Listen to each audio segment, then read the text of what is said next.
তো সবাই ভালো আছেন? আলহামদুলিল্লাহ স্যার। জি স্যার, আলহামদুলিল্লাহ। আপনি ভালো আছেন? জি আলহামদুলিল্লাহ। বলেন, আমাদের আজকের ক্লাসটা কি নিয়ে ক্লাস হবে বলেন। আপনাদের বলে ক্লাস লাগবে, আই এম নট শিওর কিসের উপর ক্লাস লাগবে, কিভাবে ক্লাস নিব বলেন। স্যার কিছু পার্টিকুলার প্রবলেমও আছে স্যার। লেকচার 7টা নিয়ে একটু স্যার সমস্যায় পড়তেছিলাম। লেকচার 7 নিয়ে সমস্যা হবে, কি সমস্যা হচ্ছে একটু বলেন। স্যার কেস স্টাডি 2 এর ম্যাথটাতে মানে ওই ইভিএম এর ইএমবির যে ম্যাথটা ওটাতে কয়েকটা ভ্যালু মিলতেছে না আর কি ওদের সাথে। স্যার আমার একটা কোয়েশ্চেন ছিল এই সোলার প্যানেলের ম্যাথটার ব্যাপারে। জি বলেন। জি স্যার, আপনি যে টোটাল কম্বাইন্ড ইএমভি যেটা ক্যালকুলেট করলেন না, সেই জি ক্ষেত্রে হচ্ছিল স্যার আপনি প্যানেল ইএমভি প্লাস হচ্ছে হলো ইনভার্টার ইএমভি ডিভাইডেড বাই 2 করলেন। জি তো স্যার আমরা শীটে যখন দেখছি ওটা তো বাস্তবে ওই অ্যান্সারটা আসছে না। এখন স্যার তাহলে আমরা সূত্র কি ওটা ইউজ করব নাকি স্যার আমরা যেটা আরেকটা আছে যে বেস পিপি মাইনাস হচ্ছে হলো summation of EMV of panel plus হচ্ছে হলো ইএমভি অফ ইনভার্টার ওটা ইউজ করব? জি স্যার, আমার প্রবলেমটাও ওই ক্যালকুলেশনটা নিয়ে ওটা মিলাইতে পারতেছিলাম না সোলার প্যানেলের ওইটাই। আচ্ছা, কোন জায়গাটাতে পার্টিকুলারলি বলেন।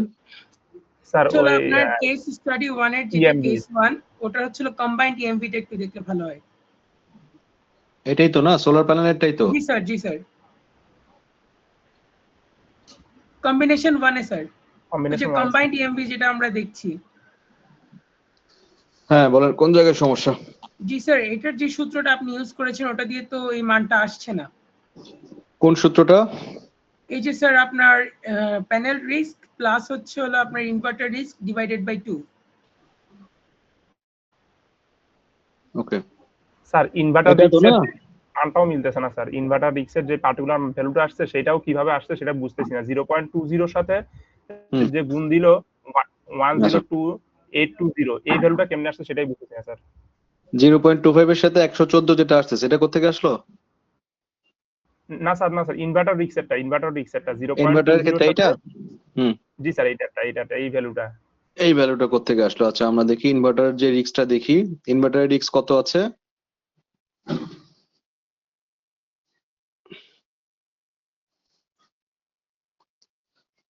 ইনভার্টারের রিস্ক কত আছে এখানে?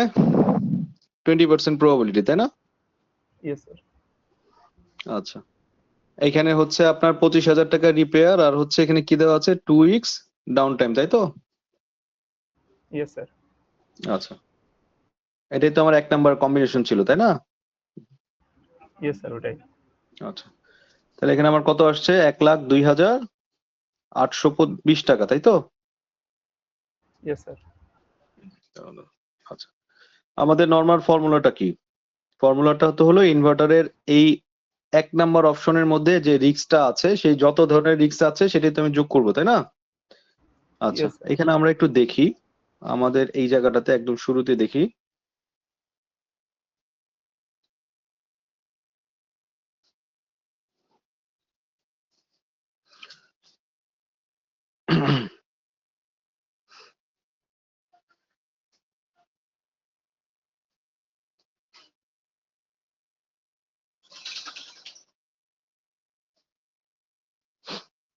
আচ্ছা, ইনিশিয়াল ইনভার্টারের ক্ষেত্রে আমার কত ছিল? ইনিশিয়াল কস্ট ছিল হচ্ছে 2 লাখ টাকা, তাই না? আর অ্যানুয়াল অপারেশন এন্ড মেইনটেনেন্স হলো 8,000 টাকা। Okay, that's fine. Panel specific risk হলো কত আছে এখানে, রিস্ক আইডেন্টিফিকেশন। আর ইনভার্টারের ক্ষেত্রে রিস্ক আইডেন্টিফিকেশন হলো এইটা।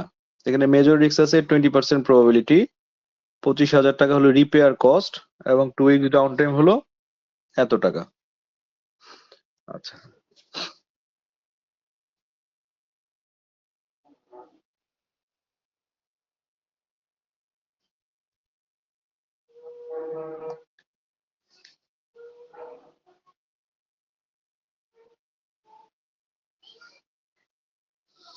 এখানে প্রবাবিলিটি হচ্ছে 20%, এটা আসলো। ইনভার্টারের ক্ষেত্রে রিস্ক আছে হলো এত টাকা, হচ্ছে হাই রিস্ক। আর ওএনএম খরচ আছে হচ্ছে আমার এই জায়গাতে 8,000 টাকা। এই হলো আমার ওভারঅল অপশন। তো আমরা একটু দেখি এই জায়গাটাতে কম্বিনেশন ওয়ানে। সো সেকেন্ড অপশনটা কি করেছে দেখি। সেকেন্ডটার ক্ষেত্রে আমার যেটা আছে 0.08, 1,45,000 টাকা ইনভার্টার রিক্সের অপশন। ইনভার্টার এ, ইকোনমি প্লাস হাই রিক্স।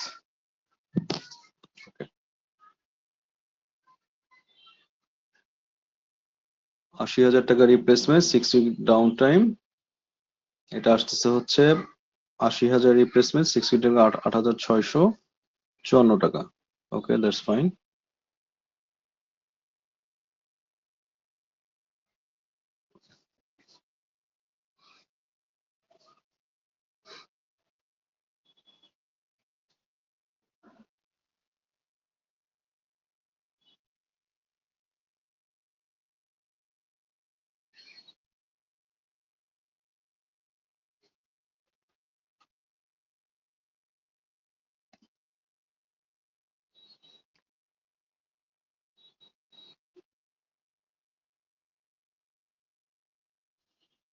আমাকে কি শুনতে পাচ্ছেন?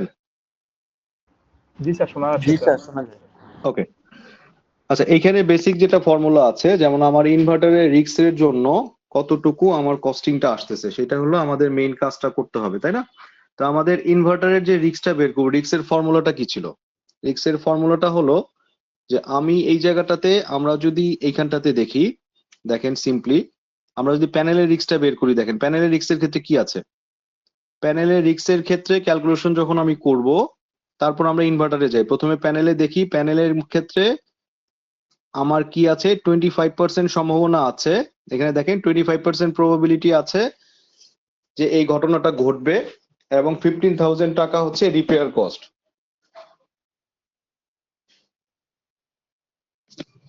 15,000 টাকা হচ্ছে রিপেয়ার কস্ট, এবং 2 উইকস ডাউন টাইমে হচ্ছে আমার এখানে 28,885 টাকা হচ্ছে আমার এখানটায় লস হচ্ছে। ঠিক আছে, সো আমরা যদি এই জায়গাটাতে আসি, দেখেন এইখান থেকে ব্যাক ইন যদি আমরা ক্যালকুলেশন করতে চাই, তো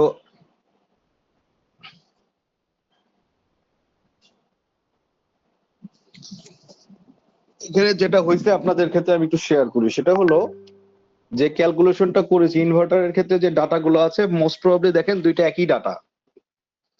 ইনভার্টার এবং হচ্ছে এই দুইটার ক্ষেত্রে ফেলিওরের ডাটাগুলো অলমোস্ট সিমিলারই চলে আসছে, তাই না?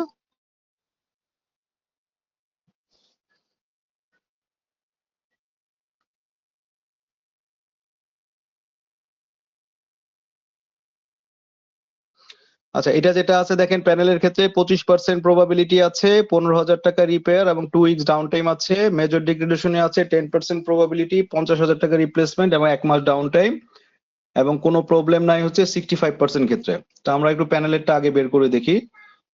প্যানেলেরটার মধ্যে যেটা আসতেছে, দেখেন ইএনবি ক্যালকুলেশনের ফ্রেমওয়ার্কের ক্ষেত্রে ফার্স্ট যেটা আসবে, রিস্ক অ্যাডজাস্টেড ফর্মুলা হলো প্রবাবিলিটি বের করে নিয়ে আসতে হবে আগে। প্রবাবিলিটির মধ্যে base PV minus risk impact cost থাকবে। তাহলে ইএমবি হচ্ছে probability into base PV minus risk impact cost, where risk impact cost হলে রিপেয়ার কস্ট প্লাস হচ্ছে ডাউন টাইম লস। তো এটার ক্ষেত্রে যদি চিন্তা করেন, তাহলে প্যানেল এক্স এর ক্ষেত্রে যদি প্যানেলের ইএমবির কস্ট চিন্তা করি, দেখেন টোটাল ইনিশিয়াল কস্ট ছিল প্যানেলের ক্ষেত্রে, এটা হলো 6,000 টাকা, 60,000 টাকা প্যানেলের কস্ট, আর 20,000 টাকা হলো ইনভার্টারের কস্ট। তাহলে টোটাল ইনিশিয়াল কস্ট হলো 80,000 টাকা। 8 লাখ টাকা অ্যানুয়াল নেট রেভিনিউ যদি চিন্তা করি, এইখান থেকে আমার 75,000 টাকা সেভ আসতেছে, এখান থেকে আসতেছে 12,000 টাকা সেভ, তাহলে এবং এখান থেকে আসতেছে 8,000 টাকা যদি প্যানেল এবং ইনভার্টারের কথা চিন্তা করি প্রথমটার ক্ষেত্রে। তার মানে 75,000 টাকা কোত্থেকে আসলো দেখেন, এখানে 75,000 টাকার ফার্স্ট পার্ট হলো আমার টোটাল যে রেভিনিউটা আছে, টোটাল রেভিনিউটা হলো 75,000 টাকা। এটা হলো এখানে অ্যানুয়াল সেভিংটা আসতেছে টোটাল ইলেকট্রিসিটি বিল এবং রিনিউয়েবল এনার্জিটা থেকে। সো এখান থেকে আমরা টোটাল অ্যানুয়াল বিলটা যেটা আছে, অ্যানুয়াল বিলটা নিয়ে আসলাম হলো 75,000 টাকা।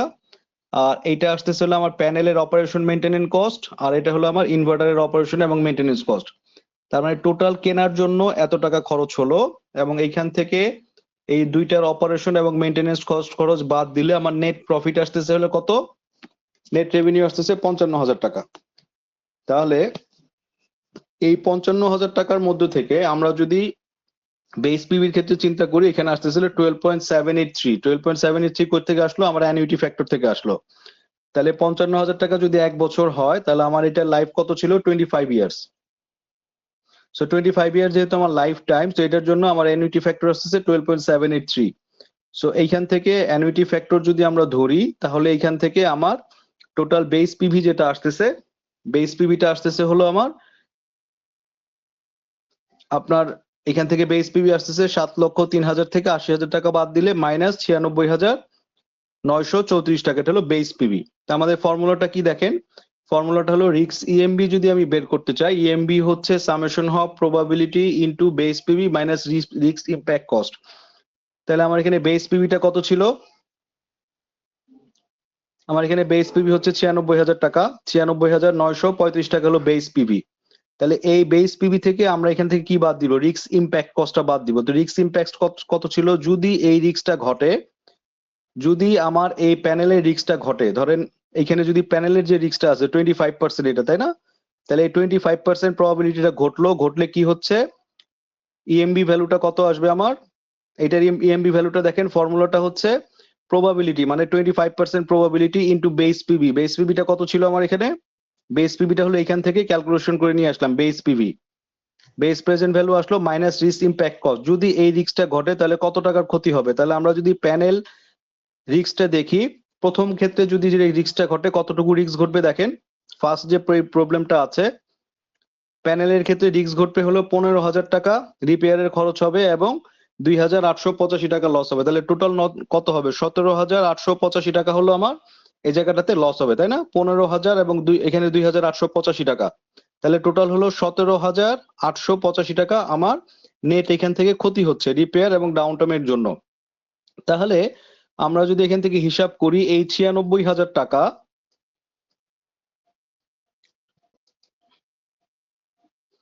আমরা যদি হিসাব করে নিয়ে আসি, 96,935 টাকা, এটার সাথে যদি আমরা যোগ করি 17,885 টাকা, এই দুইটা যোগ করলে আমার 1,14,820 টাকা চলে আসলো।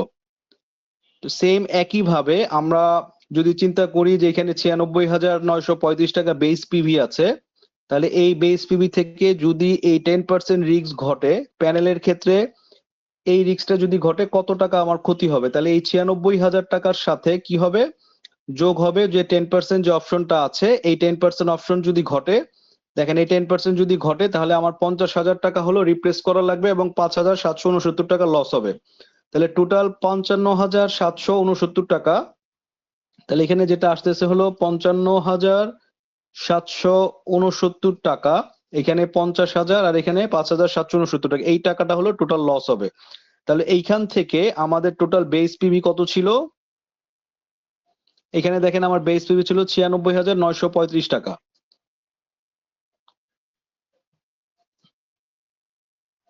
96,935 টাকা, তাহলে এখানে আসতেছে হলো 1,52,654 টাকা।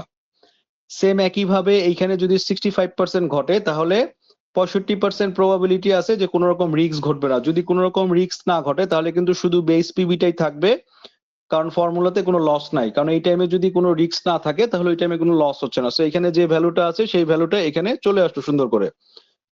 তাহলে এই সব সাম করলে প্যানেল রিলেটেড যে ইএমবি ছিল সেটা হলো 1,07,299 টাকা।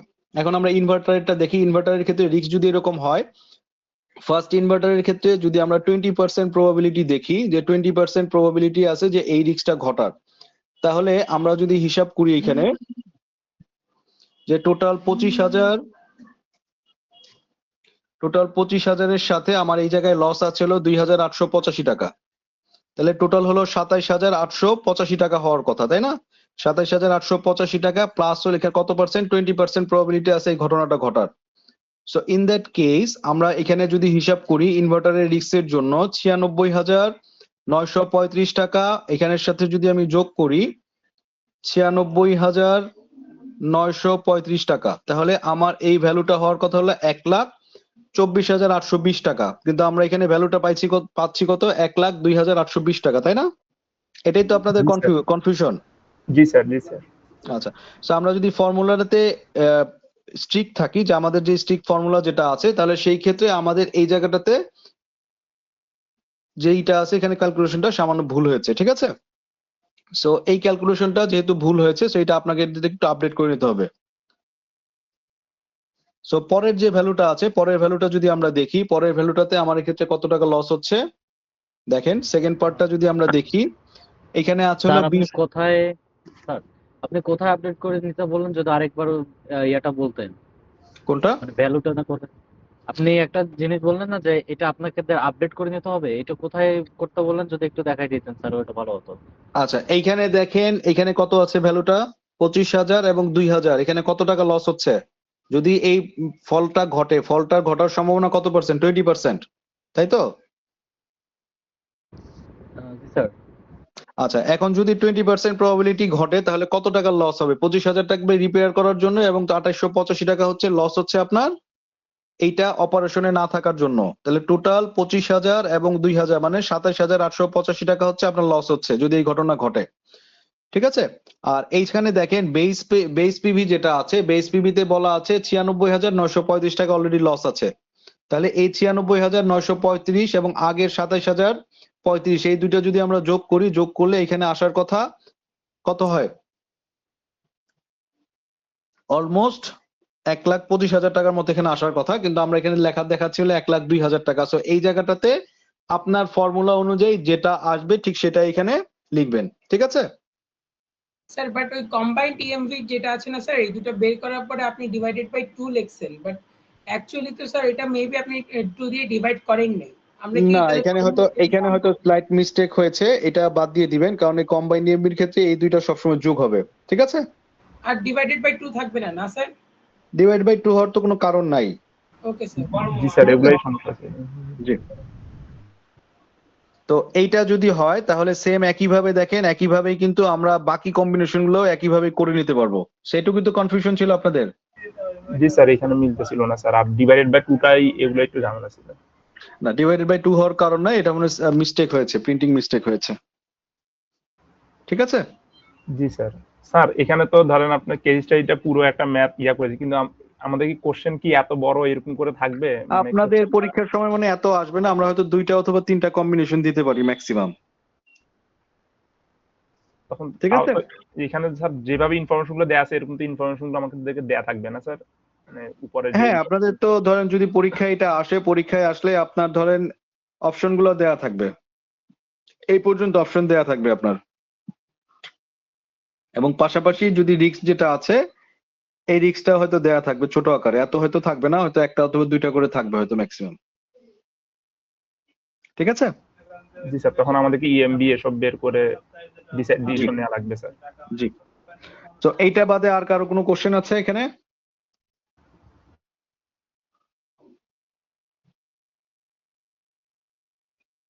ওকে, নেক্সট কোনটা বলেন? স্যার লেকচার 9টা একটু মানে বুঝতেছি না যে কোশ্চেনটা আসলে ওখান থেকে কিরকম টাইপসের আসবে, লেকচার 9 এর কেস স্টাডি থেকে স্যার। জি স্যার, লেকচার 9 এর কেস স্টাডিটা একটু বুঝিয়ে দিলে ভালো হতো। ক্লাসটা করেছিলেন? স্যার আমি করতে পারি নাই, একটু বাইরে। যে করেছিল তাকে জিজ্ঞেস করছিলেন?